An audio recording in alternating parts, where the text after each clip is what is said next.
রাজশাহীতে বালু ভর্তি ট্রাক নিয়ন্ত্রণ হারিয়ে বাজারের ভেতরে ঢুকে উল্টে গিয়ে 4 জন নিহত হয়েছেন। আহত হয়েছেন আরও একজন। বৃহস্পতিবার পুঠিয়ার ঝলমলিয়া বাজার এলাকায় এই দুর্ঘটনা ঘটে। ফায়ার সার্ভিস এক বিজ্ঞপ্তিতে জানিয়েছে, সকাল 7:50 দুর্ঘটনার খবর পেয়ে 7:55 ঘটনাস্থলে পৌঁছায় ফায়ার সার্ভিস। স্টেশন থেকে ঘটনাস্থলের দূরত্ব 2 kilometre.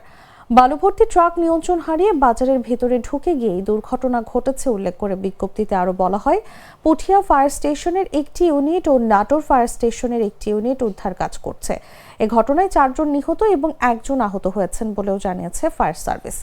Puthia fire service and civil defence স্টেশনের ওয়্যারহাউস ইন্সপেক্টর সারোয়ার হোসেন বলেন, সকালে ঝলমলিয়া বাজারের কলাহাটে একটি ট্রাক নিয়ন্ত্রণ হারিয়ে কলাহাটের মধ্যে উল্টে যায়।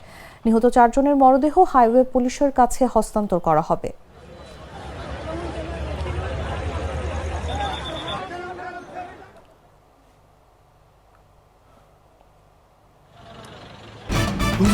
ভয় পাস না, এটা কসমিক ডোর। শব্দের আরেক নাম কসমিক ডোর। এর ওয়াল থিকনেস ও রিপ থিকনেস বেশি থাকায় এটাকে 50 বছরেরও বেশি। কসমিক ডোর, নিশ্চিন্তে 50 বছর।